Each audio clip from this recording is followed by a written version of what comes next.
Devin with Steve, Cat, Ryan, Amanda, and Eric. And the voice of NEW, Vince Berry. Hitting all the topics like a clothesline flurry.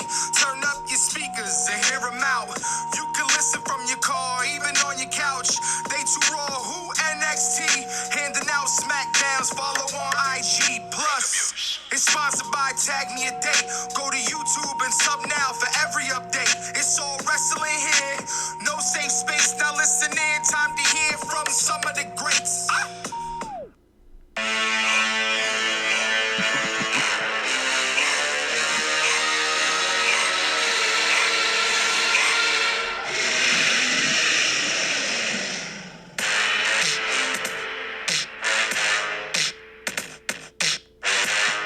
Oh, man. I'm so glad they've decided to keep a little bit of Joe's original theme when they redid this. Because back in the day, even before TNA, there was like he did Mama Said Knock You Out at one point, but he had like a remix of that. It was, God, I can't think of the song. I'll think of it later. But there's like a popular hip hop song that he had that had a very similar beat with the Godzilla thing and all that. And they carried it over. And of course, there's a reason we play Samoa Joe's theme today. We are celebrating. On Raw. I mean, his commentary is fucking stellar. The only thing worth watching on Raw at this point, perhaps aside from maybe Kevin Owens, is Samoa Joe. Welcome to the War Report, brought to you by TagMeADate.com, the first and only dating site exclusively for fans of professional wrestling. With our roster of over 75,000 superstars and divas, you too can find your tag team match on TagMeADate.com. It's absolutely free. Of course, right now we are going through a little bit of a rebuild. I'm sure Steve will fill you in on that either now or later. I don't know what you want to do, but here another Tuesday. We're for starters, we're changing and moving platforms. So it just takes a little bit of time. And then we're doing some updates, and then we're going to go back live, but then we're going to continue to work on some further updates and some fixes and things like that. So all good things coming for sure. For sure. So with all that said, we'll get in our Wayback Machines, and we'll head to Friday. Do we do SmackDown first? What do you want to do? Ryan did put up that right. So the first thing he's got on the run sheet, I believe, is SmackDown. SmackDown. We probably should start because that's kind of.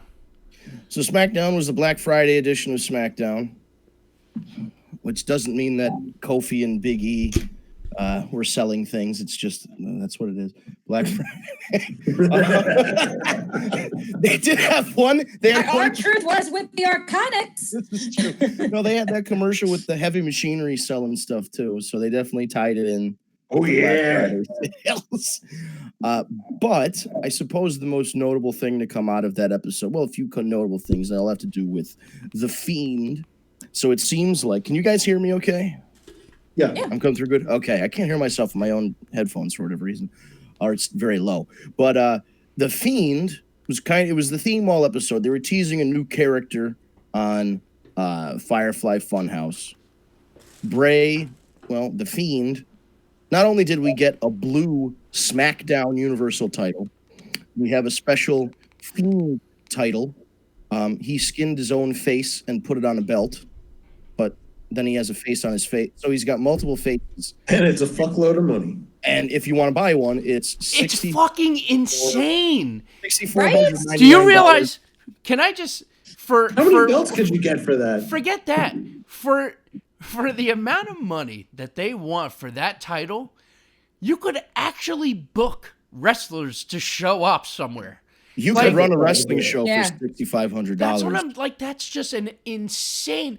Who in the fuck thought that was the right move? And here's what I want to know, Steve. Can anyone also find out like how many they've actually sold? I've seen one guy post online that he bought it, but seriously? I don't know. Like he went through the checkout and everything and posted a screenshot. But again, it could be a fake screenshot. Who fucking knows? I've got a question. What kind of a car? Maybe not the whole total price, but for $6,500, if you wanted to put that down as a down payment on a car, what could you get them into, Steve? A down payment on a car? Yeah, just taking that and putting a down payment. I can get them into any fucking Lexus that they want. See? That's what I'm saying. And listen, I just want to, not to break kayfabe here. This was less than $300. This was $200. You don't have to spend $64.99 plus. Okay, it's $6,499 plus tax plus shipping. They didn't even give you free shipping. You're spending $6,500 on this fucking thing. Plus tax, it's like 72 and change. It's stupid.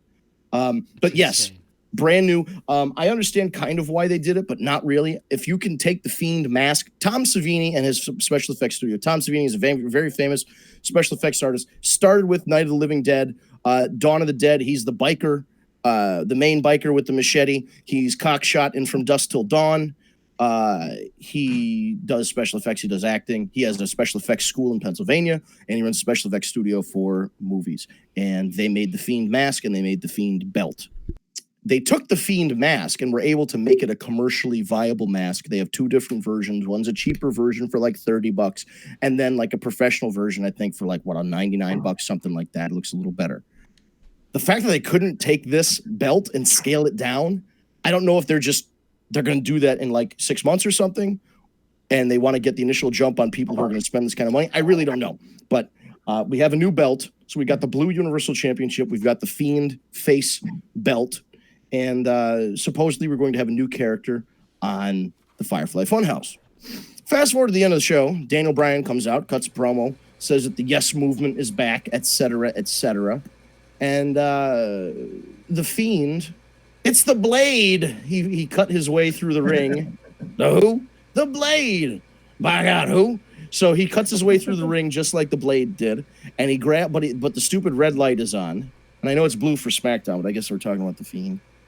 So the stupid red light is on, and he pulls Daniel Bryan onto the ring, and then he starts pulling out fistfuls of hair. We don't actually see Daniel Bryan, so we don't know if this was just a bag of hair that they had under the ring, or if they're madmen, and there was a pair of clippers or scissors under the ring, and he was cutting off chunks of his hair and handing it to him. I don't know what the gimmick is, but basically...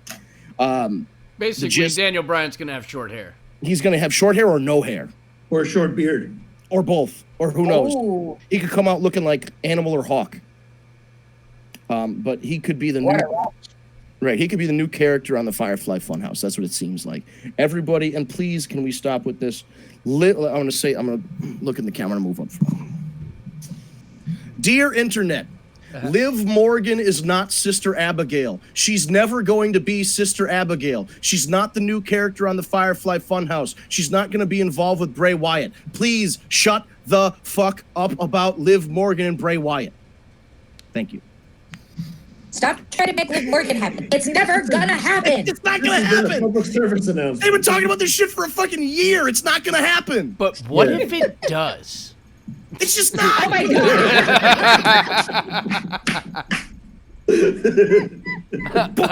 God. If it does, then I think everybody on Twitter is going to have a fun time with it, I guess. But Ryan the intern says he's going to make a voodoo doll. That's the new character. So is he going to? Oh, maybe it takes because in voodoo tradition, you need something that of that person to create a voodoo doll. He could be creating a Daniel Bryan voodoo doll. So instead of Daniel Bryan being the character, it could be the doll as a puppet. Okay, that makes sense. That could be pretty cool, actually. I was kind of picturing, what if Daniel Bryan has his head shaved and all that shit, and then he has his face painted like Jigsaw, and he looks like a dummy, and he just, hi, I'm happy to be here. And he's like his lips move, but then they superimpose like a creepy voice over him, like he's being puppeted by Bray. Oh my God, Rosie would be watching wrestling forever if that happened. There's a lot of stuff that they could do with this. None of it involves Liv Morgan. All right? That's just the way it is. That's just the way it is. So we've got our new character. It's going to be Daniel Bryan. We'll see on Friday what the fallout is from that. Other than that, I think I've died and I'm in hell because I don't know when the last time I've seen WWE without a feud involving Baron Corbin and Roman Reigns. I died 2 years ago, and this is hell. And every week I turn on the TV, and Baron Corbin is there wrestling Roman Reigns. It needs to fucking stop. Amen. What happened? Why? You feud for like They don't understand how feuds work. You feud, you have a big blow-off match, somebody wins, somebody loses, and then they go their separate ways. They don't keep feuding over nothing. There's no belt. He's not putting up the King of the Ring. Nobody has a title. There's no stakes to this other than Baron Corbin is just antagonizing Roman Reigns. For 2 years! 2 years! 2 years! So anyway, other than that, it was a good show. I could not give a shit. Okay. About to have an aneurysm over here. So I saw something stupid online yesterday. Somebody on Reddit posts, does anybody else miss Baron Corbin's old outfit with the vests and the button-up shirts and the slacks? No. And they're like, and they There's go, nothing I miss about him at all. they made a whole post saying Baron Corbin's look was better when he was in the vest and the shirt and the pants, and that this new look doesn't look as good. First of all, wrong, to quote the president, wrong. It's just not, that's factually incorrect. This outfit is if we're all agreeing that this is a wrestling show, and in the universe, you have to dress like a wrestler in order to get to the ring, that's your uniform for work. Your uniform for work, if you're wrestling, is not slacks and a vest. And Unless you're the right to censor. But the right to censor is one thing, because that was their character. Or IRS, yeah. Right. This was the guy dressed like an Applebee's assistant manager. But he was the interim general manager. Yeah, but then he wasn't, and he still wore the shit. Yeah. That was the problem. He's an idiot. So I said to the person, this has to be fake. I said, there's no way, because the entire internet complained for, 2 years that this guy was dressing like an asshole. I said, if this isn't just a post to get people like me with high blood pressure riled up, if this is real and you really think that, I'm going back to church and I'm going to pray for you. I'm going to go light a candle. I'm going to go pray for whatever asshole that was that wrote that on the internet. Because it just can't be true. It can't be. Kofi and Big E are putting on good matches, despite the fact they're missing a third of their act. I mean, you can still have a tag team with 2 guys, but the New Day is kind of a 3-person deal, man. They're doing a good job, though. They are, and that's the thing. It's not like if Xavier never existed and it was just those 2 guys, and the act works, but having Xavier is better. It is. But for now, with him injured, it's pretty good.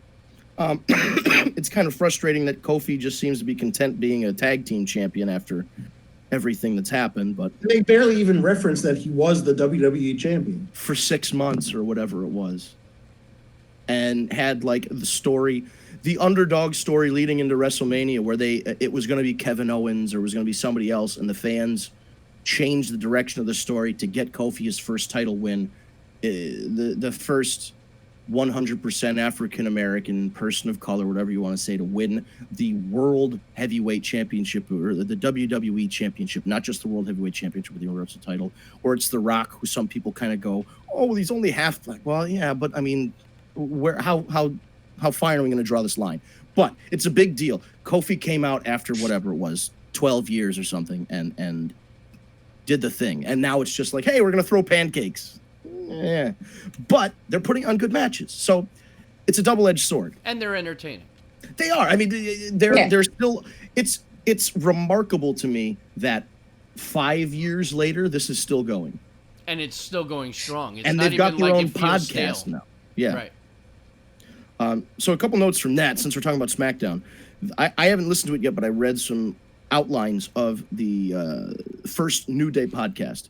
And Xavier was told when he first came in that he needed to differentiate himself because we already have one Kofi, as if the black guys on the show are just interchangeable. You know what I mean? Wow. Like, how are you going to say that? They didn't give any names, which is good, because you can't name names on a podcast like that. You get your ass fired. But to think somebody said that, we already got a black guy with dreadlocks, and Xavier kind of had those little, come on, it's a stupid thing to say. And they didn't understand what they had at the time. I get it. He was coming in as Consequences Creed, whatever. But to say that is just wrong, short-sighted. Yeah, it's absolutely wrong. They talk a lot of, so if you are a fan of the New Day and you haven't listened to this yet, I would encourage you to go out and reach out and listen to that on the WWE Podcast Network, because that's a thing now. And next week, they're going to go through a list. They said they had 64 or 65 different names for the group that WWE pitched them, and they ended up on New Day. Could you imagine going through a list of 65 different suggestions to find a name for your tag team? 65. That's incredible. So basically, this podcast has started out like the New Day airing all of their grievances as if it's Festivus, and I'm okay with it. I'm intrigued to hear what that list is, though. They gave 2 names out already. I forget what they were, but they're going to go through literally next episode. They said they're going to go through the whole list and comment on why they didn't pick this name or another. And I'm sure if you remember, Stone Cold Steve Austin, they gave him a bunch of Chili McFreeze and all these other stupid. Could you imagine WWF champion Chili McFreeze? Well, ECW did have Chili Willy at one point. Yeah, but that's ECW. ECW can get away with it. And plus, that was a lower card guy. Yeah, exactly. So you can't have the top guy be Chili McFreeze. So by the way, Kofi had mentioned that the reason that he did not become king of the ring is because it would have been King Kofi Kingston, KKK. Oh, man. Yeah, it was a smart move to not gonna work for me, brother. That's no good. Hey, so something else kind of interesting on SmackDown. I mean, nothing huge and like blockbuster, but we kind of sort of got a Lacey Evans official face turn. Is that what that's supposed to be? I mean, she knocked out Sasha Banks and she was playing to the crowd. So to me, and the crowd was behind her, like she was over. So they were in Alabama. Is that where they were? Were they? They were somewhere down south. That whole thing confused me. I was like, what's going on here? I took it as a face turn. The crowds have really been behind her since Saudi Arabia. They're not booing her anymore. I still fucking hate her. True. I agree, but I'm just saying. She's definitely, listen, for as much as I've complained about Lacey Evans, I think she's improved. Like, over the same period of time, she's improved more than Baron Corbin. Not that Baron Corbin hasn't improved, but I think she started lower, and that's why she's improved more. Baron Corbin is an athlete. He was like a football player and a boxer and all that. And she was no slouch either. She was in the military. But I mean, like, they put her on the main roster too soon. If they spent a little more time and they introduced her in a different way, and it wasn't that stupid, I'm going to walk out and march around the ring and walk back thing, maybe we'd have a different opinion of Lacey Evans at this point. But she has that went on for way too long. It did. She's taken strides almost as long as Glacier's reveal. She's taken strides to improve. I appreciate that. Remember, Glacier took like 8 months to debut. But anyway. I have a funny story about Glacier, actually. Really? What's Ray Lloyd been up to? Let's see her Glacier story. Listen to this. So I actually got introduced to the Glacier entrance before it ever went live on TV. So if you remember, they used to film the WCW, I think it was, I don't remember what it was called, but they used to film it in Disney. Yes. Was it Saturday night? I think at Epcot. It was either worldwide or it was Saturday night. I think it was actually both. I think they did worldwide and Saturday night. They did both there. So MGM. It was the MGM. So it was MGM. So I went as a kid with my parents, and there was this big sign that says free entry to watch both shows. That's awesome. I looked at my parents and I was like, I gotta go. And they're like, no, we're not gonna want to do that. And I was like, I'll go by my damn self. So they said, fine. So I went by myself for 4 hours because they did both episodes. Yes. And then I met back up with them. But during that, we got the first preview of Glacier. And it was pretty cool. Like, at that time, it was pretty cool because it was like Sub-Zero, like Mortal Kombat. Yeah. So it was cool. Yeah, blood runs cold, that whole thing. Did he wrestle Pat Tanaka? Who did he wrestle? You know what? To be quite honest, I could not remember in a million years who he wrestled. But then, Steve, you did get to meet him a few years ago. Yes, I met him at a convention a few years ago when we were doing Tag Me a Date. He was a cool guy. That was Rhode Island, actually. It was Rhode Island. That's right.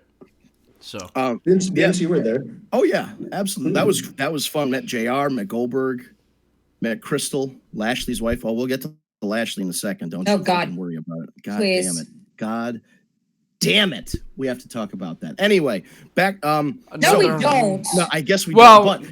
But there's do. one thing do. about it's our it we do. professional responsibility as journalists to an extent. And Kevin We have Owens. a moral obligation. Kevin Owens said everything that we've wanted to say. That's true. That's You true. know, Part about which- vomiting in my mouth a little bit. Yeah, that's. Kevin Owens has been like, well, he's always been awesome, but he's the voice. Another Now level he's the lately. voice of the people. he's just been another level lately. Well, they're making him into like a stone cold everyman kind of. He's now the voice of the voiceless. Right, exactly. Yeah. So Steve, if you figured out what date, so here's the deal. Back in the day, those Disney tapings were significant because this was right around when message boards started becoming a big thing, just like the dawn of the internet. 95, 96, yeah. All you could do was post text. There was no pictures. It was just text. You could do message boards or whatever. Windows 95. And they would report. They would put people who went to those tapings. These were like the first tapings where spoilers were a thing, and because they taped months in advance. So you'd see Vader come out with the belt for one thing, and then the next day he wouldn't come out with the belt, so you knew that the title would change whenever. So if you figured out what date you went, you could look up the taping. You could probably find the whole lineup, and then you could see which ones are on the network and see if you see yourself. This is very doable to figure out when you were in the crowd. Oh, that's pretty fucking cool. I mean, I guess Eric's right. It had to have been 95, 96. I'd have to check with my parents, see if they fucking remember. I mean, dude, But this then is a long time ago.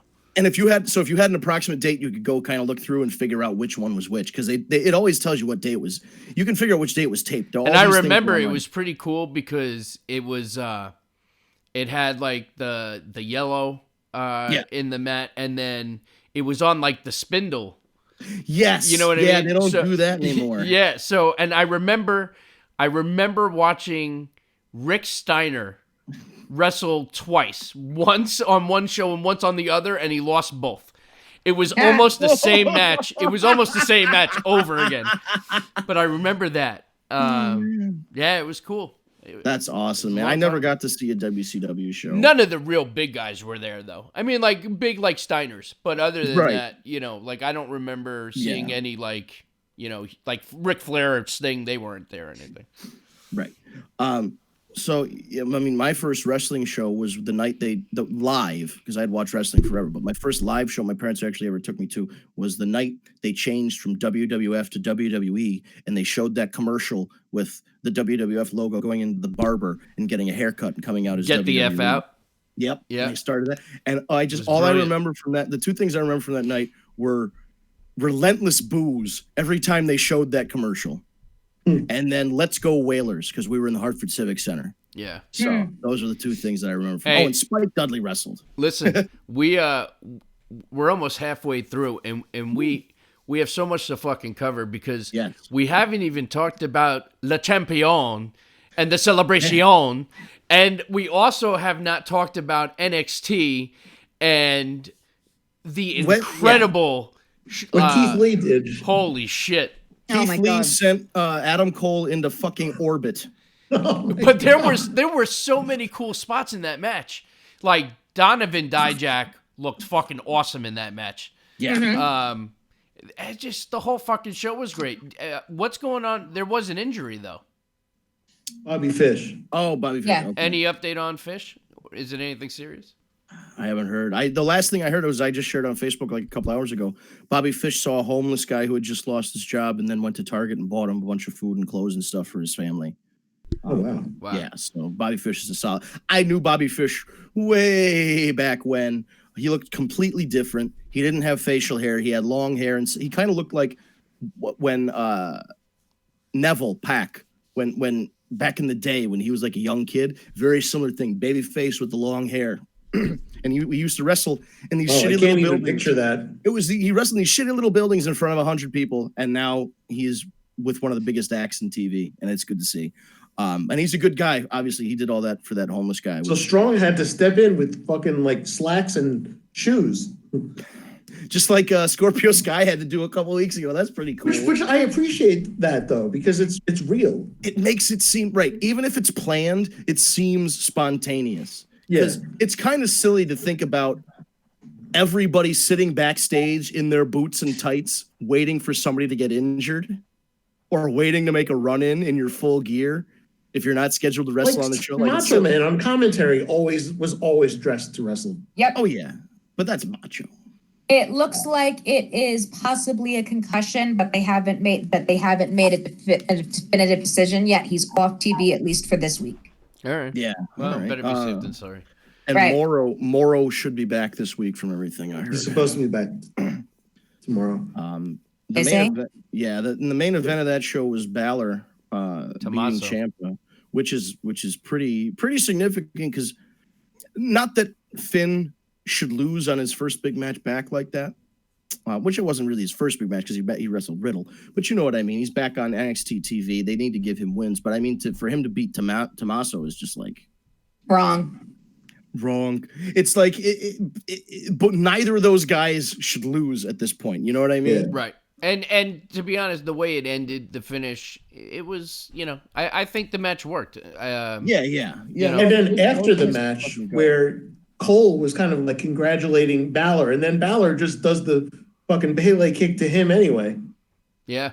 You don't know where his allegiance is. It's kind of cool. Yeah, he's kind of like a lone wolf character. He's kind of like. Don't compare him to Baron Corbin. I knew you were gonna say. I was not gonna say Baron Corbin. I was gonna say kind of like when Sting went to the black and white, and he was attacking everybody, and you didn't know which way he was gonna go, and that's what I will never compare to Baron fucking Corbin. Thank you very much. Yeah. But the thank so you. we'll go with the Crow. There you go. The thank you celebration. Yeah, so both shows actually started with not a similar situation, but both started with non-wrestling segments. And it was a very long segment, the AEW one. It was hilarious, but it was very long. So I know Kat will be in on this one. The funniest part for me was when the proud and powerful Santana and Ortiz gave him a gift basket with chanclas and a thing of Vicks in the basket. And I died. And if you're not Latino and you don't know Latino people, it's not funny to you. And then a bit of the 40. A bit of the 40. These double as a weapon. Vince. Hey, Vince. Yeah. Wow, that was in arm's length. For those of you who don't know, it's always in my bedroom. This is the cure-all in a Latino household. This saves everything with a pair of socks on. Right, exactly. You rub it on your feet and you put on a pair of heavy socks and you go Damn to bed. straight. So that's that. His fucking Jericho's dad was His out dad, there, Ted Irvin. Holy shit! which was great because they That's had like the big a hockey pops. legend, man. Yep. That popped me. I don't know how many people. Obviously, they were in Chicago and he's a Ranger, so they weren't going to pop big for him. But then he started talking shit about Bobby Hall and all these other guys, all these other Chicago I used players. to beat up Bobby Hall. It was a good. I liked that segment. Meltzer thought it went on long. A lot of people thought it went a little too long. It went on long, but I think it was hilarious all the way through, so I was entertained. But But it was noticeable enough where I sat there and I said, "Wow, this has been going on a long time. We haven't had any wrestling yet." But you know what? It just goes to show you when the writing is good and the talent is good, it doesn't matter as much because number one, it's not something that happens all the time. Exactly. It was done the right way. Jericho, just all the way through, was money as always. And it's Jericho, because think about that. If they did that now, if they did a segment like that now, which we'll compare it, the last time they tried to do comedy in a segment like that, they had Baron Corbin introduce a giant dog mascot. Mm-hmm. And that was funny. Yeah, that went over according real to well. WWE writers, right. But if we go back a little further, Chris Jericho had the Festival of Friendship with Kevin Owens, and obviously that had a different ending, and it set up a WrestleMania match, and it was so there Great were more segment though. That was so to me. Those are the Thanksgiving thing is comparable to the Festival of Friendship. I think they're on this pretty much on the same, except for one set of this WrestleMania. is your like The Rock or something. This is your like, yeah, and or even not the Bailey one, clearly, right? Even when Jericho smashed HBK's head into the Jeritron, which is what gave him the permanent cross eye. So basically, the common denominator is Chris Jericho. Yeah, pretty much. He knows what he wants to do. He has a character, and he produces those segments. And they're letting him do it, which is great. The other takeaway, the other segment that I enjoyed was the MJF with DDP. Yeah, mm-hmm. that confrontation. MJF, and I think MJF is money. The kid Everybody knew. Oh, yeah. You knew that finish. You knew that MJF was going to cheat to win. You knew Paige was going to end up because Paige is his gimmick, and it seems to be everybody in the Elite. They're on a losing streak. The Elite were supposed to come in and win every title, and Cody's going to book all of his friends to be world champions, and this, that, and the other thing, and none of that happened. So we did, suckers. Yeah. The weird thing, so it was a really good segment because, of course, DDP's DDP, and he comes out and makes that special. It was a diamond ring. Diamond Dallas Page gave the diamond ring. You know, it all just it fit a little too perfectly. You know, and you had this guy Wardlow, who's a fucking monster. I don't know if he can wrestle, but he's a fucking monster. I like this pairing with MJF. Who knows what's going to happen going forward if they add more people to the act? Now we've got two guys with scarves. Right? Yeah. Who wears the scarf? Wardlow has the Burberry necktie instead of the scarf. But yeah, that's a good thing because he needs, you know, it's always like in the movies, you got the obnoxious little guy, and then you've got the big bully guy that's muscle. Like his backup. Yeah. So it's like a revenge. Like Paul Heyman and Brock Lesnar. Exactly. Only this Jew can wrestle. So, you know. Or the bullies in A Christmas Story. There we go. So yeah.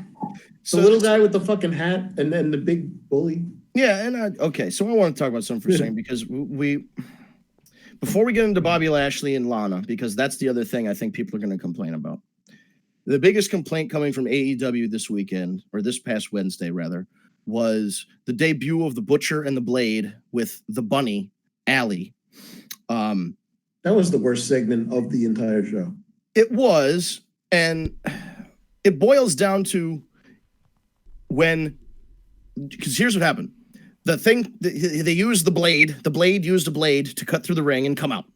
First of all, Marty Scurll's contract just ended. Everybody thought it was Marty Scurll. Once it wasn't, you couldn't save that segment because Marty wasn't out. Kind of like when Ray came out as number 30. Right. That was like a fucking wet fart of a segment too. When like, not that Ray's bad, but yeah, that wasn't the expectation for him to come out 30. So it was kind of a wet fart to begin with, but Excalibur goes, "It's the Blade." And I knew who it was because I watch more wrestling than fucking anybody in the world. I know who the Butcher and the Blade are. I know who Allie is. I know that the Blade is Pepper Parks, who was Braxton Sutter, who's married to Allie. I know that the Butcher is Andy Williams from the band Every Time I Die. And that Allie goes by the Bunny. That's like her nickname. And now she's turning it into like her gimmick because the Bunny was what Rosemary would call her. And that's what she goes by on her web series, the Bunny. Right, so and they had the team, Demon Bunny. Right. There's a lot of stuff you would have to watch and keep up with to know who all these people are. But the average person has no idea who these people are. Right. So here's what happened. Excalibur goes, "It's the Blade." And then JR says, "Who?" As in, go ahead, boy. Go ahead. Like, give us something. Explain that to me. And all you have to say is the Butcher and the Blade is a tag team that's been performing on the independents for the last 3 years. Andy Williams wrestled at Bloodsport. You might remember Pepper Parks as Braxton Sutter from Impact Wrestling. Anything they could even say the Blade, Pepper Parks is married to Allie, and that's why they're out there. JR set up like in volleyball. He set it up for Excalibur to go boop, and Excalibur whiffed and somehow hit himself in the balls. So the whole segment was, "It's the Blade. Who? The Blade. Who? The Blade." It's like, who's on first? It's like, no. You need to give context. So, but personally, to try and save this segment retroactively, the Butcher and the Blade are very good. It's a good tag team. I like these guys. Andy Williams looks like a jacked up Teddy Roosevelt. With the I thought he was Silas Young for a second. The gimmick is reminiscent of Silas Young with the fucking mustache. Usually he has a shaved head. I don't know what he's doing growing it out. But for those of you who are listening, have a little faith. These guys are good. The segment stunk, but these guys are good. Unfortunately, all this leads into NXT decisively beating AEW, not just by 10,000 or 9,000 or 12,000. It was like 150,000. It was brutal. Might even be 200,000. I don't know. But it was so here's the deal. Technically, so raw numbers wise, NXT won. But when they look at the cable rankings, because AEW's audience skews 10 years younger on average, and AEW had a better demographic rating of the 18 to 35 of a 2.6 as opposed to NXT's 2.4. NXT was ranked number 15 on the night, while AEW, was ranked number 15 on the night, and NXT was ranked number 17. So AEW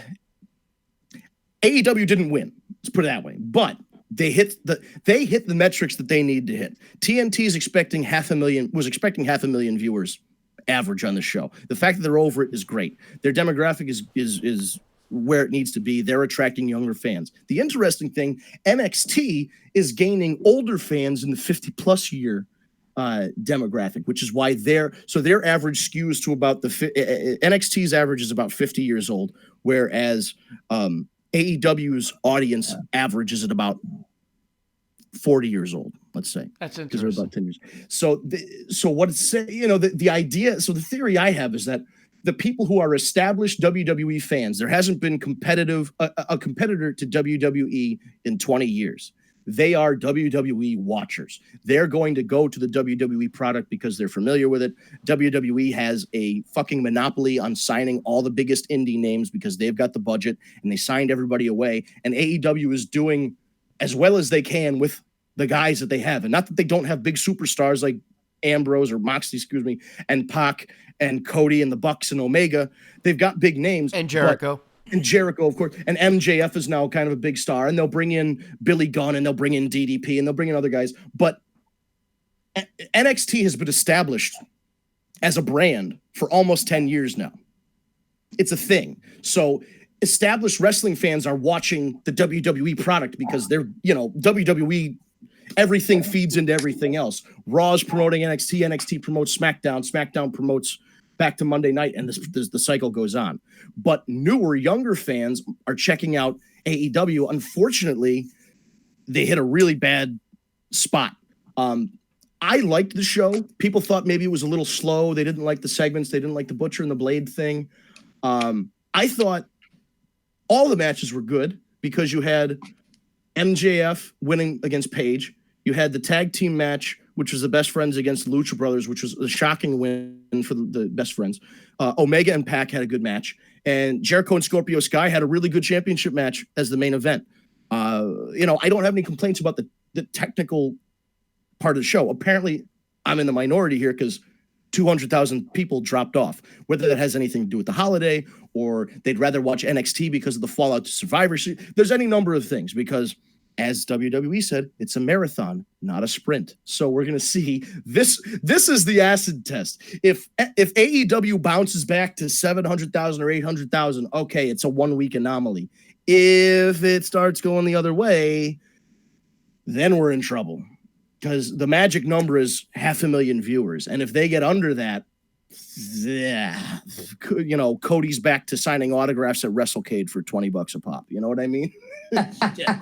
And I don't want to see that happen. And I feel like Tony Khan is not one to panic and hot shot stuff, but I feel like they're going to have to do something because they had a lot of hype coming up. But again, I think a lot of people were expecting Cody wins the world title or Omega wins the world title or Moxley wins, or the Young Bucks are the tag team champions. I think people are seeing their favorites lose and they're kind of, I don't want to say losing interest, but they're not as motivated to watch because their favorite guys aren't winning. So maybe once the Young Bucks and these guys start going on the upswing, we're building to the Bash at the Beach right before the Jericho cruise. We're doing an episode of Dynamite on the AEW cruise, and then they're building to a pay-per-view, which I think is in March. So if they can build that to the point where these elite guys are going to get back to being the elite, maybe once they get back on the win streaks and people start going, oh, my guys, I root for the Young Bucks and they've lost every fucking match. Oh, they won one. All right, let's see if they can keep this going. And then as they win, maybe they tune back in. I don't know. It's concerning because if this number keeps dropping, I just like having an alternative. It's enjoyable to me to watch AEW, and I'll watch NXT later, but I like watching AEW live because it is that Monday Night War feeling. This is WCW 2.0, and I don't want to say that in terms of like they're going to go out of business the way WCW did, but it's a different feel. You've got different guys. It's more Southern style booking. It's Cody tapped into something. he understood what Dusty did when he booked, and he's taking that and making it a reality. But I strongly believe that AEW is not going to be the next Impact. Thank you. You're making me feel better. They will figure out a way. As long as Dixie stays away. I'm telling. And Vince Russo. If Vince Russo ever has anything to do with AEW, I'm driving to Jacksonville. I'm finding Tony Khan, and I'm going to choke him with his own tie. You're like, okay, we got to talk. I think it's too good. It's too good right now, and I think it'll turn. I have to believe that because you're right. It does give that Monday Night War type of feel, and it's exciting, and it's nice to have another alternative other than. Look what happened. Look what happened to NXT. As soon as AEW was announced, NXT went from streaming on the WWE Network to being broadcast live on cable television. It went from, they still had the same kind of good matches, but they really, these last 2 months or 3 months, they've put on basically little pay-per-views every week to try and pop a rating. They've put main roster guys on the show. They're doing all, and the interesting thing is the only main roster guy on the show this week was Finn. But people were still, NXT went over on Sunday night. So they wanted to see what happened on NXT this week. And it's good. It's a good thing. They were able to AEW made Vince McMahon change. Vince McMahon doesn't like to change. Vince McMahon doesn't like to sneeze. He's a guy that gets mad when he sneezes. So he's probably pissed that he had to change. But it innovates. It's like Microsoft and Apple. If there was only one, you wouldn't have all these cool products. Microsoft needs Apple. Apple needs Microsoft. Dunkin' Donuts needs Starbucks. McDonald's needs Burger King. Coke needs Pepsi. You need that competition. Adam Cole should be landing any moment. Right? Jesus. Yeah, as we're watching, it's like Santa when He's NORAD orbiting around. Yeah, when NORAD tracks Santa flying around the globe, they're also going to see that's Adam little Cole. And I can't complain because we've got good wrestling on Wednesday. Wednesday night is the only fucking night of the week we have actual wrestling. Okay, aside from Tuesday. I mean on cable television, because if you notice, NXT, when they do the intro, it's wrestling moves. When AEW does their intro, when the music plays, it's guys doing flips and dives and all that shit. When Raw starts, it's a fucking rock band. And I counted 2 out of every 3 shots of a wrestler they show is their entrance. They show, for every 2 entrances that they show 1 wrestling move in the entry. It's a sports entertainment show. That's what Raw is. The other shows are wrestling show. NXT is a wrestling show. AEW is a wrestling show. SmackDown and Raw are sports entertainment shows. And they're losing. Well, yeah, and I mean, there's gonna be already SmackDown beats Raw now because they're on Fox, so that they're the ratings winner. But Frosty the Snowman beat SmackDown. Yes, Friday. yes, it did. But it was Friday. I was watching it. I'll admit it. Oh, of course, everybody. I was watching it with the kids. I was like, Frosty is over. Seriously, but they gotta sign that guy. And I guess since we're talking about it, Starrcade was Sunday, and then Raw was Monday. What's Starrcade? Yeah, the one that you couldn't get on the network, and then they had to put on YouTube because it kept crashing. And then they took that down too. Yep. And the main event was false advertising. And they did the exact same thing. They're doing this too much. Lana files a restraining order, and somehow Rusev breaks into the building to attack Lashley. And then they get arrested. It defies all logic. Like, I didn't understand Lashley. Like, so what? He shoulder bumped the guy? So right, he assaulted an officer. They didn't explain. Lana at least went for a slap. Right. I guess people were saying the most realistic thing about the show is that a black man got arrested for doing nothing. Yes! I said that last night. I'm like, go figure. The white guy breaks a restraining order, and the black guy gets arrested. That's exactly what I said. I'm like, they got to have Lana arrested too to make the first time it happened, 10 cops were out there and pulled Rusev off. Every other time they've done it, Even Sunday night, there was no cop. At least on Monday, there were 2 detectives or whatever it was. There were 2 plainclothes officers out there. But it just doesn't make any sense. If there's a restraining order, there's a security guard with your picture. You can't get in the building. There's a lot of, listen, I know people who've had restraining orders filed against them. It ain't that easy to just break a restraining order and not have the police find out about it. Right. In theory. Especially in that room of many people. And Rusev should be in jail right now. The best part is Rusev's in the ring and he's like, hi. The world of professional wrestling. Yeah. So I mean, that's a little silly. Aside from the fact that I just never want to hear Lana speak again.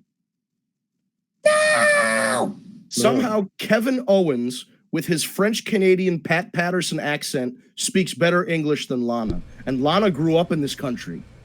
Lana was born here. Rusev was born in Bulgaria and speaks better English than Lana. I don't understand it. Yeah. She can't get the words past her lips. On a positive note, her tits look. I mean, sure. I'm just saying. She can't wrestle, but you should see her box. And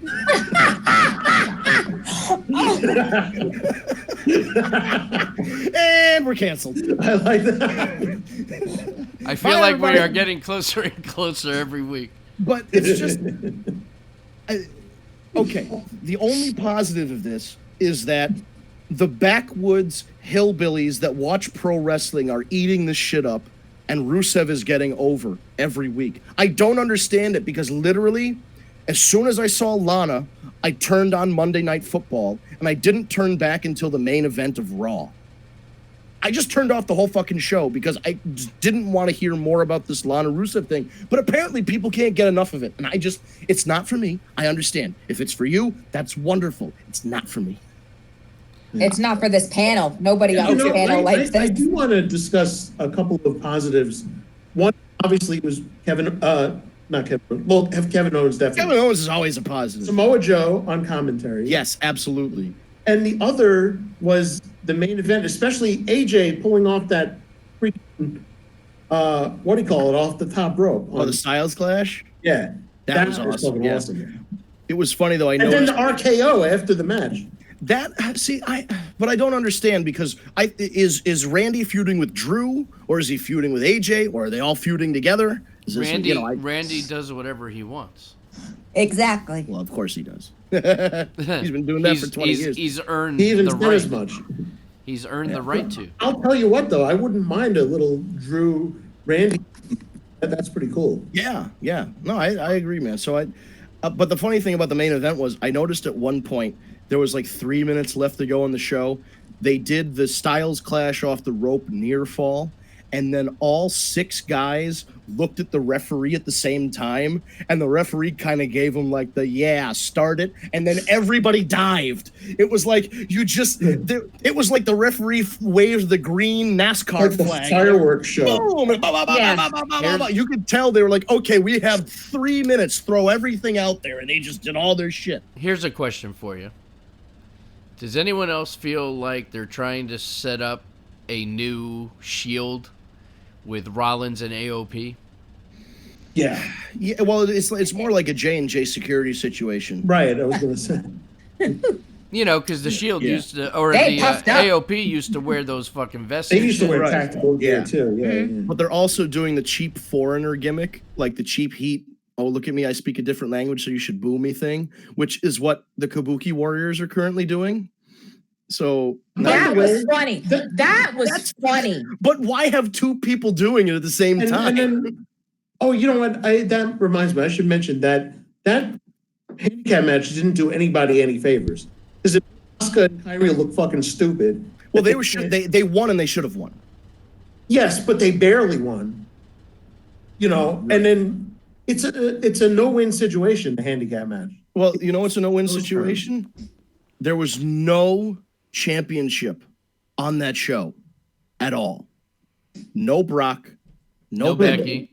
No, were the Viking Warriors on the show? They were on the show. They squashed some jobbers, and so that's was there. But then Ray didn't even come out. They showed a whole Ray, right? Ray didn't even come out with the belt. Well, he did at the end of the night, when at the very end. But when he first did that run-in, he didn't come out with the belt on. That backstage segment with Ray Humberto, horrible segment. It was just awesome. Oh my god. It just was a bad show all around. Yeah, I don't know anybody that like really terribly enjoyed that. There were good moments, but again, you're taking a 3-hour thing and you're picking out like my favorite part of Raw often is watching Amanda's tweets about it.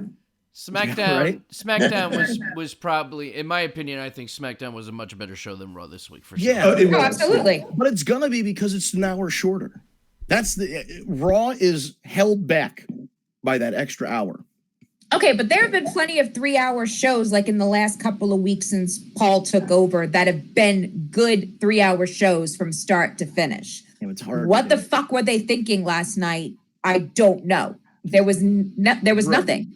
But but like think about it. Like 3 hours long is like an Avengers movie, a Lord of the Rings movie, one of those 3-part epic sequels upon sequels upon, and they're doing it every week. So you gotta start. It's 11 p.m. on Monday. Once that show goes off the air, you're writing for the next 6 days to try and fill 3 hours on the next Monday, and then trying to fill 3 hours to the next, and have it all make sense. So it's very hard to do because they're making a movie every single week. Okay, from that perspective, I'll give you, but it's hard to do. But there's enough talent. But there's enough talent back there. There's enough creative back there. There's enough development back there that you can put something together, and not. I mean, look, NXT just started going to a 2-hour show not too long ago. They managed to add an extra hour. I guess it's only 2, and still be able to put together a good product. There's enough people but I there think to at do the it. end of the day, it's still 2 hours. It's not 3, and it's 3 hours. That last hour makes a difference. It's tough. It's very tough sometimes. I'm not disputing it, but it's been a 3-hour show for how long now? It's not like this is something this is not like it's something brand new that like we just sprung it on you. Hey, guess what? We're going to 3 hours next week. Well, you're right. And I think what it boils down to is if they can't come up with compelling shit to get us through that third hour, then it's always, then it's going to be a failure. Unfortunately, it's far few between when the entire 3 hours is great start to finish. It was good though. Back they had the 205 in the middle when Raw was 3 hours long, but it was like an hour in the middle of it was 205 live. Yeah. They could do that, and like the middle is the women's division, and the entire second hour is the women, and get 2 women's matches in and a couple segments, and then go back. Just break it up. It's all the same shit. I don't give a single fuck about whatever is in Rowan's cage, and I don't care that No Way Jose touched his rat cage. Yeah, where the fuck is that going? Who gives? It's so stupid. Exactly. Horrible. But that goes back to, again, a stupid storyline that they're putting in that 3-hour time slot. Raw is getting into the impact problem where it was never about the talent. The talent was always great. Yeah. The execution was never. Right. And I mean, there are several job postings on WWE corporate website, and they're looking for new writers, but they want 5 years of experience writing on network television. Why? I don't know. You're not writing Friends. You're not writing ER. I know I'm using 30-year-old references, but you get what I'm saying. You're not writing just because you could write TV doesn't mean you could write wrestling. And look at this. Has there ever been a 3-hour-long episode of Friends? Has there ever been a 3-hour episode of The Simpsons? Aside from there was a movie, but you don't make a 3-hour-long 911. It just doesn't happen. So those people have no idea what to do. If you found YouTubers, I'm not saying go direct, but content creators for the internet who churn out new content every day. Those people are creating new videos and uploading new stuff and constantly creating content. And if they're a wrestling fan, they're going to understand. So they're going to be young. If they're a YouTuber, they're going to be young. They're going to be able to produce content regularly. And if they're a wrestling fan, they understand the product. So listen, I'm not saying I would do a great job, but I would do a way better job than whatever the fuck these guys are doing back there. Can't do much worse. Right. I'm not Hemingway. You know what I mean? I get it. I'm not Scorsese, but this is wrestling. We can figure out you got fucking 300 wrestlers and 30 television writers. Figure it out. It boggles my mind that they can, especially they've signed all these people. They raided Ring of Honor is a fucking shell of its former self because everybody got signed away. All those guys you see on NXT were Ring of Honor guys or Evolve Wrestling guys. They've ransacked the indies and now the UK. They're going to the UK. They're signing Japanese wrestlers. If you have this much talent, all you need to do is say, you've got 10 minutes, wrestle. And then the fucking match is going to be good. And then you go to the next one. You've got 3 minutes, cut a promo, move on to the next one. Like, it shouldn't be this hard. You're right, but they're choreographing it too much now. I agree. It's too... And then when you talented guys like Cedric, who they're not using. Yeah, well, Cedric, they tried for a little while, and then they put Humberto in his place. They just figured... Well, they gave up on both of them now. Right, now they gave up on both of them. And somebody, one of the wrestling groups on Facebook I'm on, somebody asked, why does the OC only pick on minorities? Oh, God. Because all they do is beat up Black and Hispanic guys. I'm like, oh, no. The OC is not the KKK. Can we just not put this out there in the universe? I hadn't even noticed, honestly. Apparently, somebody's been keeping track, and all they do is beat up Blacks and Latinos. This is not me saying this. This is somebody I saw on the internet saying. I have no horse in this race. Maybe that's why they put Randy Orton in there to diversify. Hulk Hogan joins the OC. Oh, Jesus Christ. Brother, I'm wearing the shirt, too. But then you look at AEW. AEW has... It's not scripted. There's an outline. They tell people, they tell guys what they want to accomplish in a segment. But do you think that Chris Jericho sat there and wrote all that shit down for the Thanksgiving whatever celebration? No, he didn't write it all down. Someone should have done that for Virgil. They did, but he still couldn't. Well, do you think Virgil can read?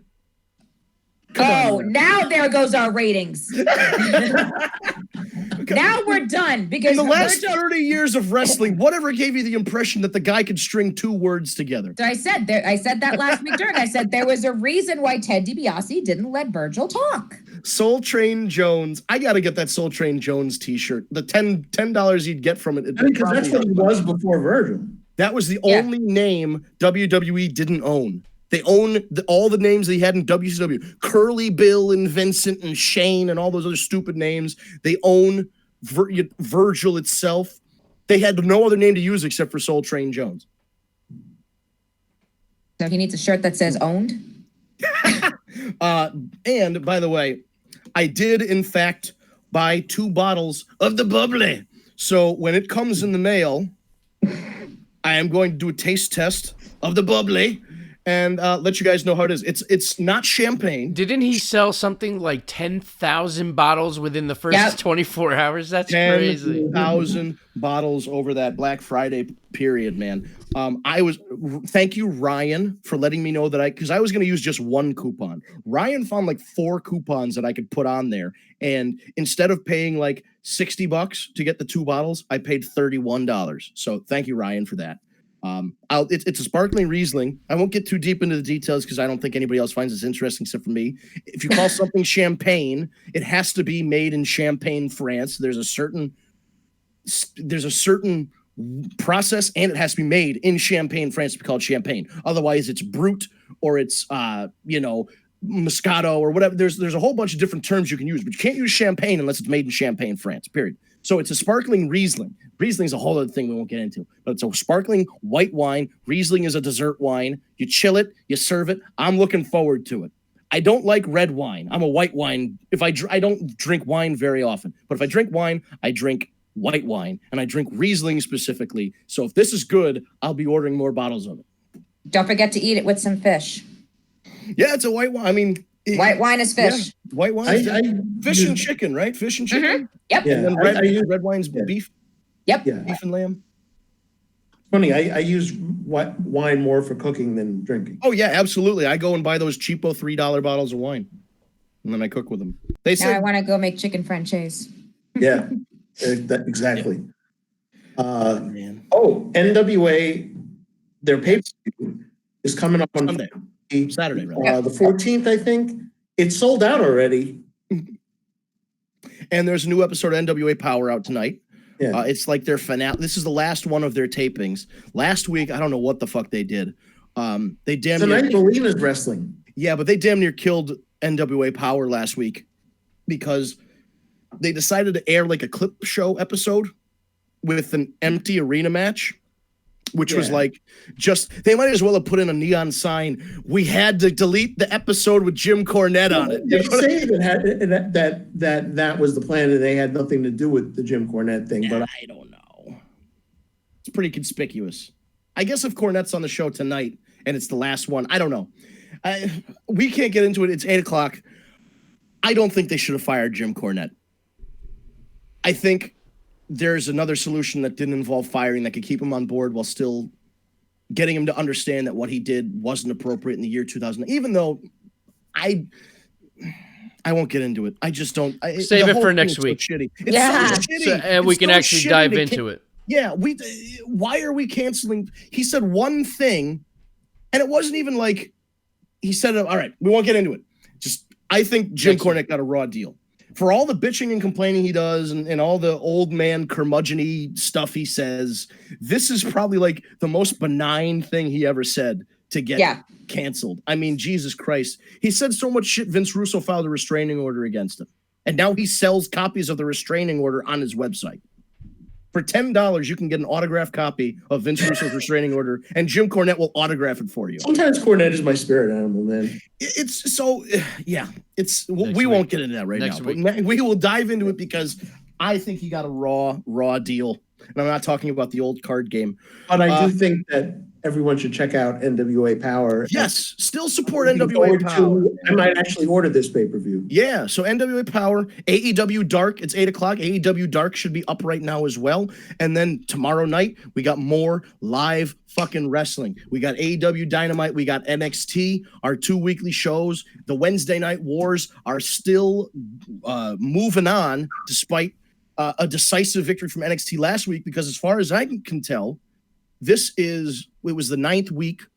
AEW won 7 of them, and NXT won 2 of them. So it's not like AEW's dead in the water, but we've got to see what the ratings say this week. And not just the ratings, it's the presentation, it's the matches, it's the promos, it's the full package of the show that ties into the ratings. The ratings are a reflection of what people thought of the show. Everyone's going to turn in tomorrow night for NXT because they want to know if Adam Cole came down. Yes. They should have, they should paint a target, like a big target in the parking lot of Full Sail, and then have one of those air traffic controller guys with the 2 orange sticks waving him in, and then Adam Cole should just land and be covered in dust and shit. He should just boom. Because that's just like the $1 million question. Where did he land? And the other reason to watch NXT is Rhea Ripley. Well, I mean... Oh, of course. Yeah. Obviously. Yeah, she's a monster. But Chris Statlander versus Hikaru Shida tomorrow night on Dynamite. That's going to be a really good women's match. Chris Statlander has only been in the business for 3 years. She's the fucking truth. Hikaru Shida is a great Joshi wrestler. That's going to be a good match. They've got several really good matches lined up for AEW, several good matches lined up for NXT. Fine. As I said last week, if you have something to complain about on both of those shows, you just don't like wrestling. Find something else to watch. Amen. That's it. With all that being said, we're very happy you've joined us for the War Report, another edition of the War Report, live here on YouTube and Twitch every Tuesday night, 7 p.m. on Eastern Time. Adjust your clocks as you go internationally or across different time zones. We're on 7 p.m. Eastern Time Tuesday evenings. Subscribe to the YouTube channel. If you go to youtube.com, search for Tag Me a Date. As you type in Tag Me a Date, all one word, there are no spaces. It's Tag Me a Date. That's our username. You'll find us on here. Subscribe and hit the bell.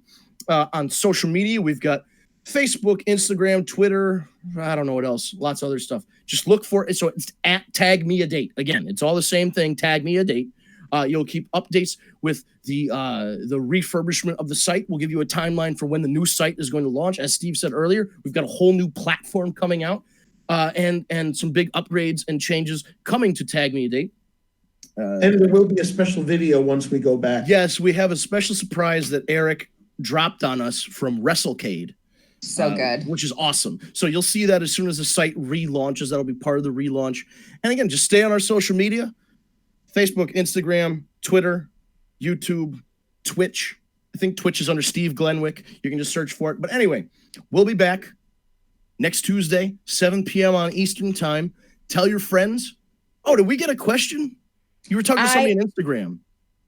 I don't know about the Instagram account. Yeah. I'll check the Gmail account. Well, Steve replied to somebody on. I don't know where they never sent ended it. Up getting a question from him. No. So if we have it, we'll save it for next week. Yeah, absolutely. If you were the person that sent that, it's askthewarreport@gmail.com. Again, no spaces. Askthewarreport@gmail.com. Send it again. We'll definitely read your question on air and address it as best we can. So that's it. We'll see you next week. This is another successful episode here. 7 p.m. Eastern Time, YouTube Live. Thank you for